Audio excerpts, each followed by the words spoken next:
பிரியமானவர்களே, ஆண்டவராகிய இயேசு கிறிஸ்துவின் நாமத்தினாலே உங்களை வாழ்த்துகிறேன். இந்த நாளிலும் நம்முடைய தியானத்திற்காக ஏசாயா தீர்க்கதரிசனத்தின் புஸ்தகம் 26வது அதிகாரம் 3வது வசனத்தை நான் வாசிக்கிறேன். உம்மை உறுதியாய் பற்றி கொண்ட மனதை உடையவன் உம்மையே நம்பியிருக்கிறபடியால் நீர் அவனை பூரண சமாதானத்துடன் காத்துக்கொள்வீர். எனக்கு அன்பானவர்களே, தேவனை உறுதியாய் பற்றி கொண்டவர்களை குறித்து நாம் தொடர்ச்சியாக தியானித்து வருகிறோம் அல்லவா? அந்த வரிசையிலே இந்த நாளில் சாமுவேலின் தாயாகிய அன்னாளை பற்றி நாம் தியானிக்க போகிறோம். இந்த அன்னாள் எல்கானா என்கிற மனிதனுடைய ஒரு மனைவி. இந்த எல்கானாவுக்கு பெனினாள் என்கிற இன்னொரு மனைவியும் இருந்தாள். இந்த பெனினாளுக்கு பிள்ளைகள் இருந்தார்கள், ஆனால் அன்னாளுக்கோ பிள்ளை இல்லை. இந்த பெனினாள் அன்னாளை எப்பொழுதுமே மனமடிவாக்கி கொண்டே இருப்பாள். அவள் துக்கப்படும்படியான வார்த்தைகளை பேசி அவளை மிகவும் விசனப்படுத்துவாள்.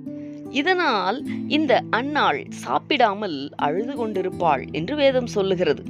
வருடந்தோறும் இந்த எல்கானா என்கிற மனிதன் தன்னுடைய ஊரிலிருந்து கிளம்பி சீலோ என்கிற இடத்திற்கு கர்த்தரை பணிந்து கொள்ளவும் பலியிடவும் போய் வருவான்.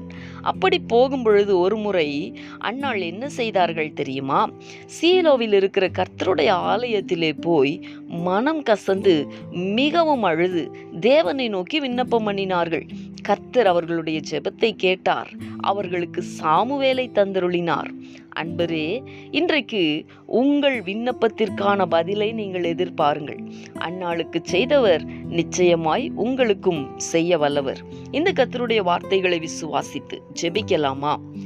எங்களை நேசிக்கிற எங்கள் அன்பின் பரலோக தகப்பனே, ஆசீர்வாதமான இந்த நாளுக்காக உமக்கு நாங்கள் நன்றி செலுத்துகிறோம்.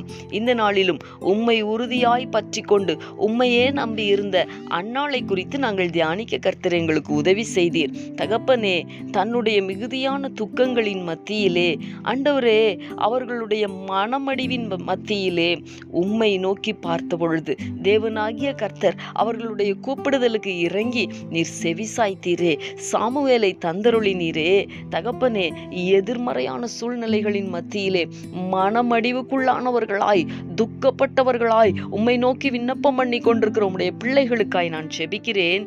தேவனாகிய கர்த்தர் அந்நாளுக்கு பதில் தந்து அவர்களை மகிழ பண்ணினவர். உம்முடைய பிள்ளைகளையும் நீர் மகிழ பண்ண வேண்டுமாய் உம்முடைய நாமத்தினாலே நான் ஜெபிக்கிறேன். கர்த்தர் அப்படி செய்ய போகிறதற்காக உமக்கு ஸ்தோத்திரம். இயேசு கிறிஸ்துவின் நாமத்தில் வேண்டிக் கொள்ளுகிறேன் நல்ல பிதாவே. ஆமேன், ஆமேன்.